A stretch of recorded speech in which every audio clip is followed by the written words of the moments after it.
I'm Niko Tamurian alongside Matt Hauswirth as always. And Matt, you never want to call a college basketball game in December must win. And it certainly isn't. Obviously, Syracuse could go on a run.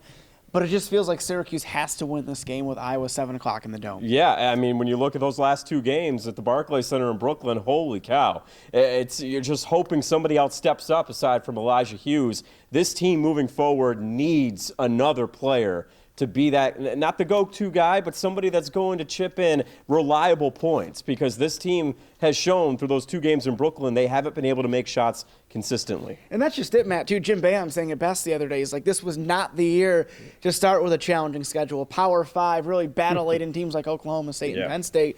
Because I think this team will get better as the year goes on. The question is, what is their ceiling? And you start to see moments, okay, they rallied to tie Penn State, but then they end up losing by 21, right? Yeah. So you see little bits, but eventually that's not going to be, and it certainly isn't enough already, and that's not even going to be enough to provide hope. You need to see that for sustained 40-minute games. Yeah, and listen, we've seen this in the last few years where these teams, Jim Boeheim's teams, have struggled out of the gate. We were just talking in the sports office about that home game against St. John's when the Red Storm just blew them out of the Dome, and then they found their footing later in the year. I'm not saying this team will. I mean, this team's younger. They're going to need Elijah Hughes to score a lot of points and to really keep them in these games.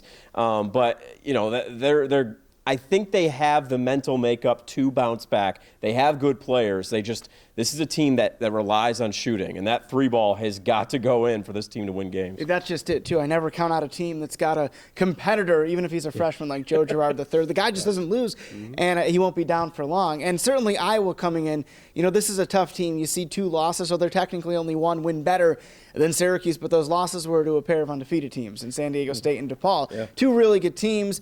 Obviously, this is a really dangerous Iowa team. I don't care that the ESPN Power Index gives Syracuse a 60% win. That may be true, because we know Jim Boeheim teams always seem to bounce back at the time when fans are at their lowest. However, Luka Garza averaging a double-double for Iowa.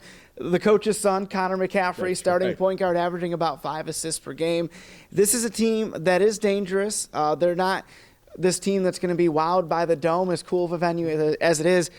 Syracuse has to play its best game to win this one. Oh yeah, and when you look at this guy Garza, I mean he's great in the paint. I mean he's averaging 19 points, 10 rebounds a game. Barama Sidibe is going to be challenged in this game, and that's another guy that Jim Boeheim just wants to see more out of. He was saying after the Penn State game he just wasn't jumping for rebounds, which is hard to believe. If you're a center, you got to jump, and he's really going to be challenged. Syracuse is going to have to get to him in the lane and swarm him, because this is a skilled big man who could score and can rebound with the best of them. And then when you got a guy like McCaffrey, the coach's son at the point, dishing the ball, this is a solid Iowa team. And if Syracuse can win this game, this could be a marquee win on their resume. Yeah, and I'm certainly looking forward to seeing the Girard-McCaffrey matchup. That'll be a lot of fun. Yeah, I think Joe Girard, he knows what he's doing. He knows what he's capable of.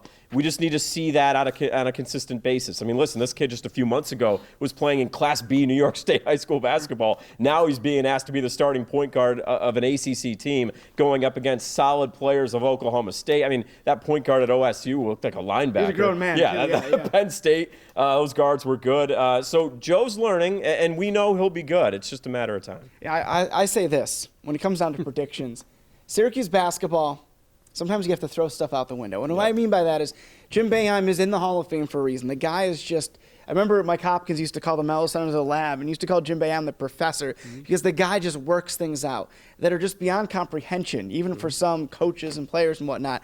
I think this is that kind of game Syracuse bounces back. Now, when I say bounce back, that doesn't mean they run away with this. I think it's a hard-fought game, and I think they can pull it out. I'm thinking something really close, less than a 5-point game. Yeah, I don't think Syracuse is going to blow out anybody on the schedule, although they did Bucknell, and that was a little bit surprising because Bucknell is an NCAA tournament caliber team. I think this is going to be a very close game, and obviously playing at home, being in front of the home fans, I think the crowd will show up, get behind this team, because a lot of people know this is a young team, and this is what to expect when you have a young team. Just because you have one really good player in Elijah Hughes, the rest of the team is really young. So this is going to be a learning process. These guys are learning on the job. With that said, I do like Syracuse in this game. I think it's going to be a 3-point game, and hopefully Syracuse can pull this out because this is a nationally televised game. They're on the big stage. So you wouldn't even know we're in the same source department with that prediction. Yeah, should be a great game. 7 o'clock tip at the Dome. It'll be televised nationally, and of course we will be there providing full coverage. I'll be there pregame.